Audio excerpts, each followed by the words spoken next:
Good morning, Dennis. Good morning, Jim. Thanks so much for taking the time to meet today. Could you begin by introducing yourself?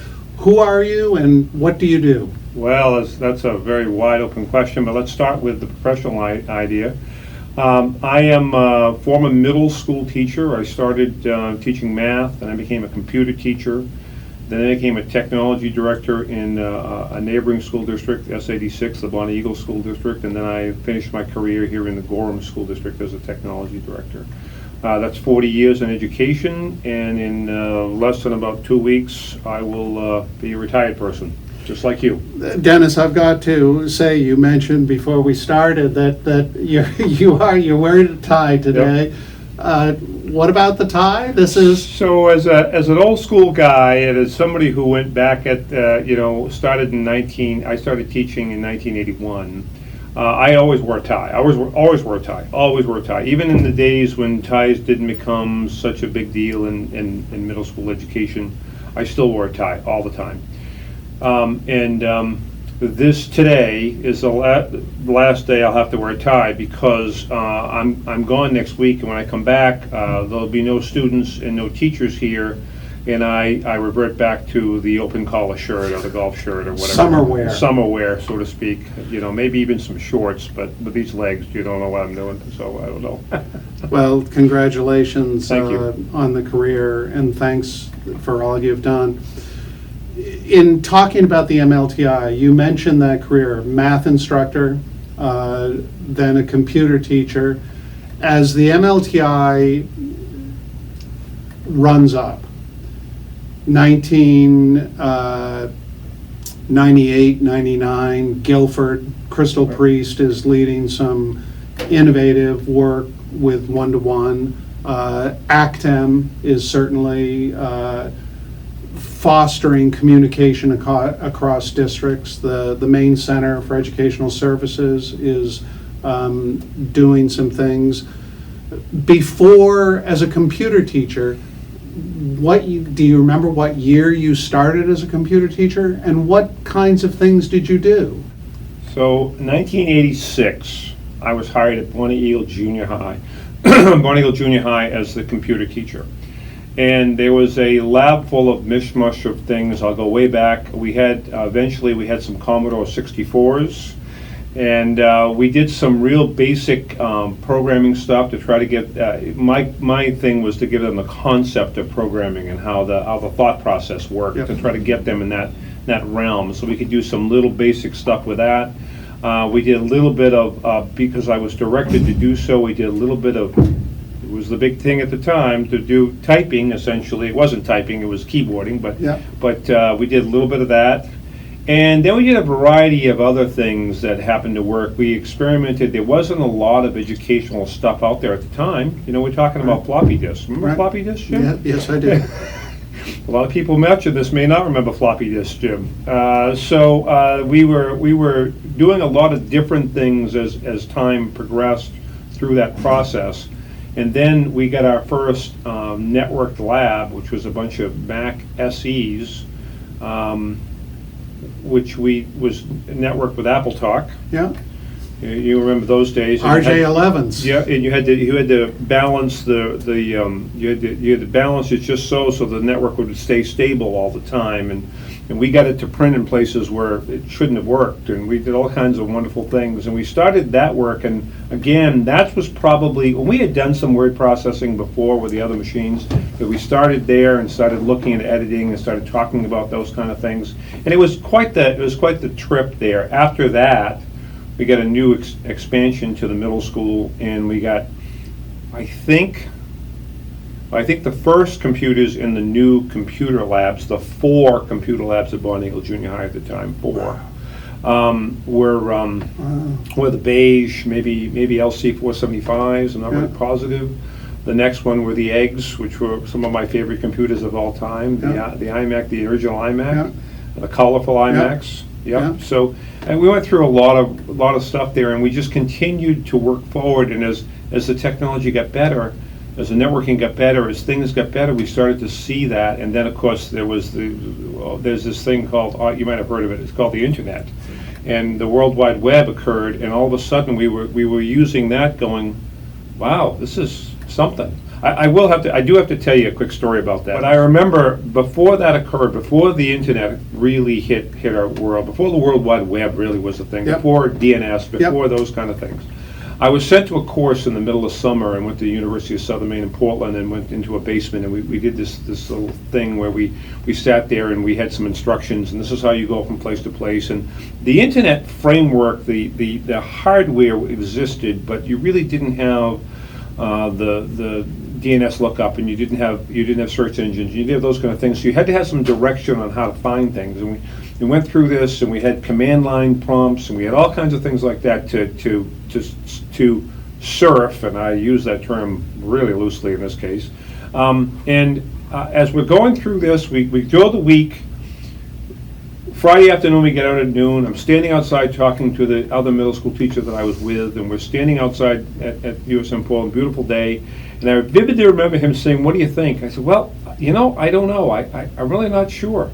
I said, I don't see what we just did as being in the mainstay, as making it in the world. So if you don't ask me for stock advice, apparently, because my prediction skills aren't very good. But in my own defense, what we did would have never made it. What had to happen was the development of things like DNS and search engines to make the World Wide Web what it has become. Well, certainly those things on the infrastructure level. Right. And then you've made me think of, I have such clear memories of when the first WYSIWYG, Yeah. the first what you see is what you get, Right. web page development communicator Yep. with Yep. that capability Netscape built in. Communicator, yeah, use it a lot, used it quite a bit, yep. Because I had spent a lot of time at that point teaching people how to write in TextEdit or the simplest word processing programs, how to write a hyperlink. Right. And because, like you, I have such clear memories of first seeing that and saying, oh my goodness, look what is possible. And then, of course, the challenge comes, so what do we do with it? Yep, So what do we do with it? right, right. So that kind of work going on at Bonnie Eagle, as we approach and look at 2000, 2001 conversations, Angus gets a bug in his ear around doing something major in education. You remember him telling the story of going to too many governors' meetings where every governor was doing the same thing. And he used the famous Wayne Gretzky, skate to where the puck is going to be, not to Right. where the puck is. You heard rumblings of the MLTI. Do you remember when you first became aware that this idea of one-to-one was being floated? Do you have any memories of that? I have some recollections of having conversations with people who had heard this. And Rumors. Rumors had heard this, and coming to me as I was the go-to person in the building as the major tech support of the building, in addition to being a classroom teacher and computer teacher, as it were, and I'm not really sure what that meant at the time, but it's morphed into other things. I remember the conversations, and I remember saying to myself, this is wild. Can this really happen? Is this really possible? Because at that point in time, nobody really had invested in something this far ahead. Nobody had thought this through, and nobody had said this would. So when the governor came out and said we're going to do this, I don't want Angus to hear this, but I almost thought, maybe this guy's crazy, maybe. But as it became more to fruition and it became more clear and the vision became more clear, it became obvious that, oh my God, is this the right thing to do? What are the possibilities here? You mean I won't have to have students come down to my computer lab to utilize technology? We don't have to have sign-outs, so we have to share the lab and we can actually do the work all the time. It can be consistent. We can have the device in front of us wherever we are, and we can do the work all the time. oh my God. And I remember those conversations and talking to middle school teachers, and their minds were blown by this. They couldn't comprehend, as was mine initially, although probably not as much as some of them, Yeah. because they weren't ready for the technology move. I was a little more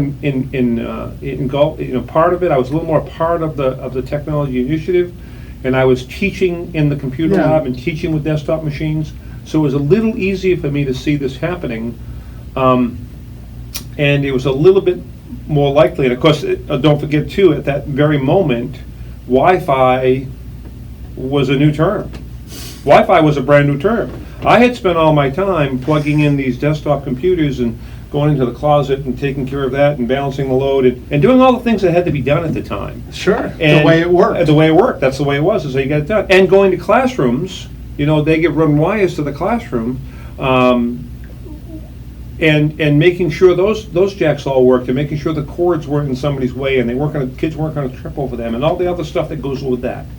And now you're going to say, what, I can walk anywhere? Wow. And I read about this, and I went, this is amazing. This is great stuff. I got to go back to the wires everywhere. Did I have to believe you participated in some Net Day Yep. wirings Yep. when the community Yep. came in? Yep. You facilitated, or? I had some, we did some of that. The middle school had been redone. So we have very forward-thinking principal at the time who said, we're going to do this. I helped with other schools, Yeah. like the elementary schools. Yeah. And we were able to get some Net Day people involved, and we got some wires run. It was really quite exciting and quite, just a Well, great situation. And it was a time of possibility, Dennis. Yeah. That's what I think of. Yeah. And I keep going back, your description of standing outside that classroom building at USM and just stopping on a beautiful day. I mean, I can see the picture. I can see the Yeah. pine trees. And I remember those times my own, thinking, oh my goodness, what if? What Yeah. can happen? Right. What about trepidation? There must have been some Oh, teachers, as the absolutely. sound of these footsteps started coming, Yeah. some of those teachers, Yeah. you understood technology. There was some trepidation for yourself as well. Did you see some concern? This is a boat rocking change. Well, I think there's two things that come to mind immediately when you raise that situation. First of all, you've been in education a long time, and we both know that in education we've seen those things that have come along. This is the latest and greatest. This is going to change. This is going to fundamentally change education. This is going to solve all of our problems, and none of those things ever came true. None of those things ever really were due, because there was more to happen than just the change. You had to change. Culture is a big deal to me, and I'll get to that Absolutely. later. But you had to change other things. So the first thing is I think there was this. Oh yeah, well, this is just another one of the fads. This is just another fad. And I remember chuckling to myself at a teachers meeting, where it was. I'm not sure they said it's a fad, but they had kind of said that is what's going to happen. This won't last. And I kind of chuckled to myself and went, yeah, I'm pretty sure this is where we're headed. I'm pretty sure this is where the puck's going. Yeah. I'm pretty sure this is the deal. The other thing that it reminds me, the trepidation that came up, and this came up several times, both as in the desktop computers and then early in the laptop days. This was early in the internet, or in the World Wide Web. This was early in those experiences. So we had already figured out that there was perhaps some people out in the world that were putting stuff on the internet that wasn't appropriate for a kid. Sure. And when that occurred a few times, we dealt with it. I became very good as a computer teacher prior to internet filtering. There are people who say, what do you mean prior to internet, in the schools before internet filtering? Of course we did. I, as a computer teacher, would look at those kids and say, here's the deal. If you do X, this is going to happen. Don't do that, and we won't have a problem. And if you happen to go to a place that you shouldn't be at, tell me, because I can find out. Right. And I found that most of the kids, middle school kids, when you tell them the truth and you look at them and you talk to them, they were great about it. And they would say, every once in a while, I'd get a hand, oh, Mr. Crow, I didn't mean to do this. Yeah, I can see how that happened, boom. And I had all kinds of stories of websites that all you had to do was switch one letter and you wind up the wrong place. You know? So those kind of things fed into the naysayers' thought process that fed into them. Well, you can't. Fears, yeah. You fed into them, and they would say, well, you can't do this because this might happen. Right. Yeah, well, that might happen, but if we talk to our kids and we educate them and we give them the whole story, I think we have to trust them a little bit. And we have to make it possible. We have to go forward with this, and I don't think it's going anywhere. Once the See, and isn't that the foundational piece, that it's not going anywhere? And certainly here we are now in 2022, and oh my goodness, it is prescient that there was a vision, the clarity of the vision of skating to where the puck is going to be was so clear. It was. You are a computer teacher, the rumbling's going on. At what point did you transition to becoming a technology coordinator? So, 99, I become the technology coordinator in SAD 6. I followed a young lady by the name of Carol Thompson, I know you're familiar with, who was the first technology coordinator in SAD 6. And I took over at a situation where we were just starting 1998. This is pre-MLTI. But the World Wide Web. But the World Wide Web is here. The graphical World Wide Web. Right. Yeah. I've, in speaking with Gary Lanois, he mentions that you and the schools in your district were visited. People came to see. You were, with all humility, you were thoughtfully playing, experimenting, and seeing some impact. Do you have stories of people coming to visit? I remember a few of the visits. I was usually often busy teaching. I think this was pre my being a technology director. I think I was still a classroom teacher. I think Carol Thompson was still the technology director, and people were interested in what we were doing and how we had done it and how it was going and we were having success. And I really think, well, everybody was fascinated. It's an interesting educational story, I think. Everybody's fascinated, as always. What's the first conversation when you start talking about technology? It's about the hardware. Right. Okay. How does it work? How does it work, and how do we connect, and can we print, and can whatever the thing is, pick the time frame that we're talking about. It's a little different every time frame. But so they came very interested in what was there. But I remember saying to I think it was a middle school teacher, I think like a social studies teacher, and they were in my room, and I was explaining something to a student, and the teacher was watching me intently, and she looked at me afterwards, and I wish I could remember exactly what it was, but I think it had something to do with something the student was writing or was changing or was editing, and the teacher looked at me and said, "Is he writing that?" "Yeah." "You didn't make him write it on a piece of paper first?" And I had all I could do to store my sarcasm and not respond with, "Are you crazy?" Right. Of course not. Right. Of course not. And that, I don't know, I never talked to the lady again, but it would look to me like it was an eye-opening experience for her. Right.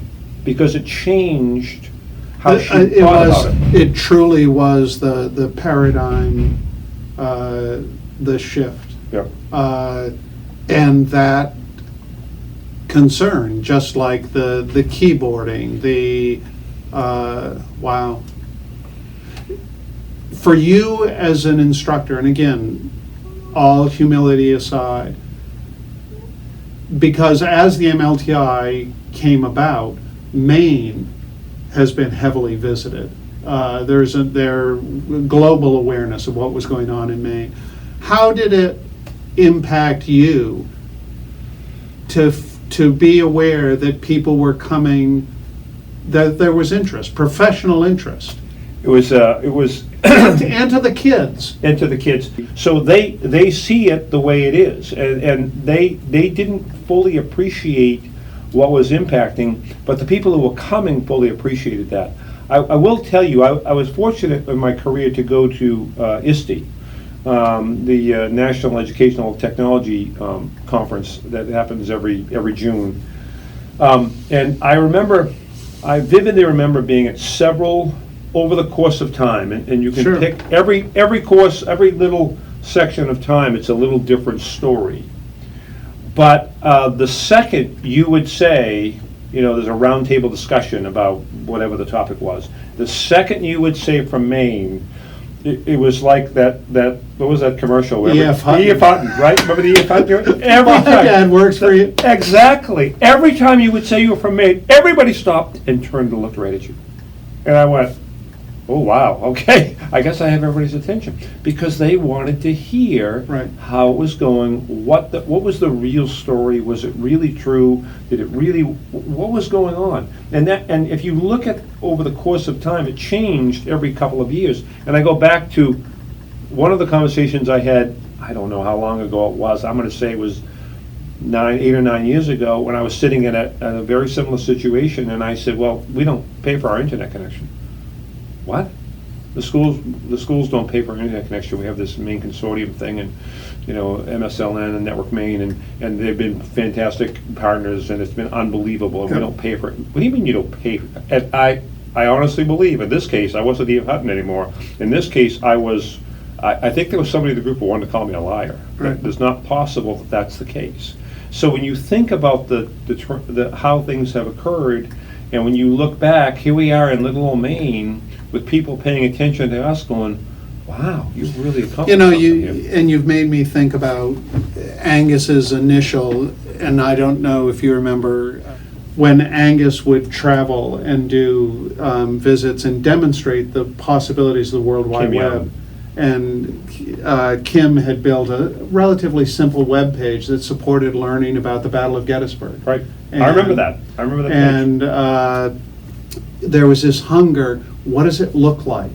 So the visits. And I mean, just with all humility, to be listened to Right. in a place like ISTE raises an awareness Right. of, we can stand so close to the fire that it's just the way it is. It goes back to that kindergarten. I mean, the number of times speaking to Maine educators who had not had the opportunity to go outside of Maine and go to places where, for a long time, there were 1 or 2 computers in the classroom. Right.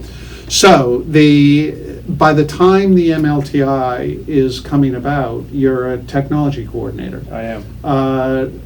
Preparation, how were you informed? And there were clear efforts as the MLTI came into being that it was not simply a technology. It was the Maine Learning Technology Endowment to begin with, and then the Maine Learning Technology Initiative. What about, how did you work to facilitate and to encourage, and alongside building principals, superintendents, and classroom teachers, of course, but how about leadership? So I had, at that point, I had been in education over 20 years. I will tell you that I had discounted in direct, I'll come back to the MLTI question, but I had discounted the impact the building administration has on the culture of the school. I had discounted it for 20 plus years. I discounted it.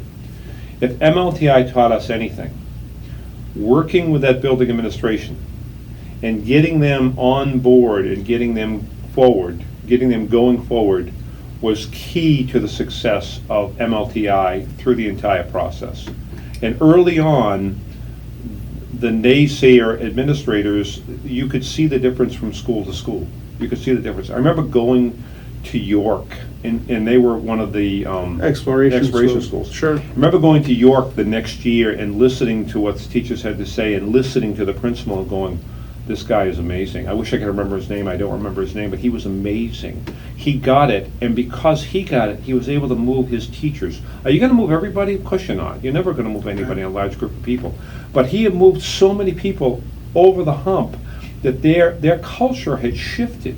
This is a tool that we can use. This was going to help kids. It's going to help education. This is the right thing to do. This is good.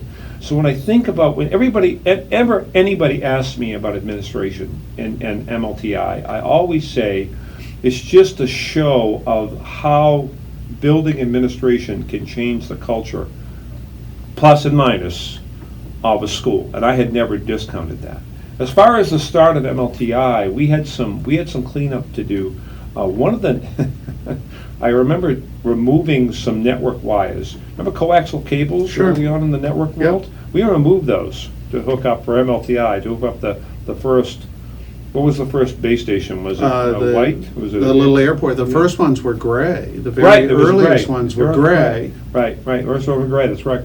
So we put those in, we had some work to do around that situation. We did some training around with the teachers. As you remember, the teachers got their device first. Right? So we tried to go see them and say, what can you do? What can we do? How can we help you? And we provided some instruction, both the how-tos of this is how it works. Right. But also, how do you make this work in a classroom? Those two things, the mechanics, how do you drive the car? Right. And How do you now get that how do you you're get mo- from A to B? How do you get from point A to B? and where do you want to go? Right, exactly. Which was a transformation, because in traditional teaching, up to that point, where you want to go had been defined by the publisher Right. of the textbook, which was the World Wide Web of your classroom Right. at the time. That's an interesting thing.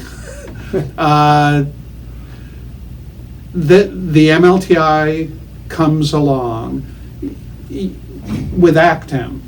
You have served ACTEM at many levels. ACTEM, how well connected, how important was it for you as a technology director to be connected through ACTEM to others, the ACTEM list, et cetera? I don't think, one of the things that happens in education is we get lost in the doing our own thing world. We all know that teacher that goes in, brings the students in, closes the door, and never leaves the room. We all know those people exist, and I think there are fewer of them now than there used to be. At least I like to think that. But that does exist in education. It does exist in a lot of places. One of the areas where I think we've led the charge in collaboration. Collaboration is a huge skill. Not everybody has that skill. Not everybody has collaborative skills. Not everybody can collaborate. I could list a few people in my world right now that can't collaborate. But what happened was being able to reach out to the rock stars, the Crystal Priests, the Vince Vaniers of the world. You could say, hey, Crystal, this happened, this is a situation, get any thoughts on that? And getting her response was unbelievable. I look like a genius when I go back to my teachers, because I just had to hear from somebody else. And that connection, the ACTEM list is a great example of it. But it's also just the ACTEM conference, the conversations. Right. I've always said, I've been to the ACTEM, I don't know how many times I've been to the ACTEM conference. I've been since it's been around, I think. And I would expect that's true. And sometimes great presentations, great stuff, always great stuff, great conversations, but the sidebar conversations. Right. Hey Jim, I got this situation. Have you heard of this? Or what do you think about this? Have you heard about this new thing out here? What can you tell me about that? Yeah. Those sidebar conversations. What do you think? It was amazing to me to have that occur. And then, of course, prior to that, the advent of email allowed you to do it a lot faster. But the in-person conversations and listening to people and talk about it was so powerful. And I would, to this day, I would tell you, yes, superintendents get together and they meet, and sometimes principals get together and meet, and sometimes teachers get together with other teachers. But the king of collaboration technology people, no question. And the Actum Fall Conference. Yeah. Absolutely. And I always think of that it brings together the technology professionals and the educators. And if we go back far enough, the educators that came were those who were on fire and inspired, but more and more. And I remember, wasn't it Dean Emerson from RSU One, Yep. who brought the entire staff? Yep. He made it a faculty professional development day and took advantage of this opportunity to bring an entire, and it's that cross-pollination to have a teacher go to a session where they are inspired and informed, both are important, Right. and then are able to sit and have a meal with their technology coordinator to say, I just saw this, can we? Is this possible? Yeah. How can we pull this off? How do we do this? And here's why I think it would be of value. Yeah. Because the tech coordinator is going to say, help me understand why this is worth doing. Okay, let's see what we can And do. more importantly, the principal's gonna say, why is this Right. important? You know, and hopefully they're going to ask that question and get that answer. Not to mention the fact that that person that attended that session knows this is another Maine educator likely, sometimes Right, sometimes New right. England, but often a Maine educator. They know, they go back to the classroom and they run an issue, a quick email. They've got to a them. real person. They get a real person to reach out to and say, having a little trouble, Yeah, can you help me, can you give me a little guidance here? And that kind of support, again, I go back to what I said earlier, the king of collaboration. Technology folks and educators involved in technology are the king of collaborators. yeah, yeah. New title, I just made that up. King O, with an apostrophe. You're making me think of whether it's a storm building, it begins with Angus's crazy idea. Crazy idea, no question. It begins with, how about Seymour Papert? Did you have any time, do you have memories of, did Seymour impact your thinking in any ways? I had a couple of opportunities to hear Seymour speak, and I never got a chance to talk with him one-on-one, but I heard him speak several times. And I was just, I remember walking away saying to myself, I'm not worthy of being in the room with this man because of his ability to think and give you that direction that you need. And I could never really, I'm not really sure I ever fully understood because I wasn't ready at the time. I'd love to be able to go back now and listen to Seymour then and say, oh yeah, boy was he right. Because I'm not even sure I was ready to listen to him because he was just so far ahead of me personally. I'm sure there were plenty of people like yourself who sucked it in and went, this is fantastic. But I struggled initially, but eventually I realized he was dead on. He was so good and so knowledgeable and so I don't know what the word is, calm about it. So Well, you mentioned it in such a simple word. You say he was so good, and fundamentally, when I think of Seymour, he was good. yeah, To see him, I was in schools with him, to see him get on his hands and knees, to program a Lego robot with young children. There was a kindness and a gentleness with an intellect and a Yep. vision. No It was question. that melding. So I guess what I find myself thinking about is the human component that came together. The change in a technology innovation, there was a collaboration between a vendor and the state. I mean, Apple was the sole vendor for the first decade. right. And in a collaboration, there needs to be benefit to both parties. And both parties are responsible for making sure it's good for them. If it's not good for you, walk away. find another place to be or a way to do it. Did Apple do well by Maine? I don't think there's any question they did well by Maine, because they came to this discussion, they came to this project, if you want to call it that, this change in education. They came to it not as just, here's the hardware, see ya. They came and said, we're here and we're here to support you, and they consistently did support us. I thought they provided resources, whether it be instructional resources, whether it be resolving technology glitches, whatever it was, you could count on Apple to say, here's the help. Here's the help you need. We can help you with this. We can be supportive of this. Anything else you need?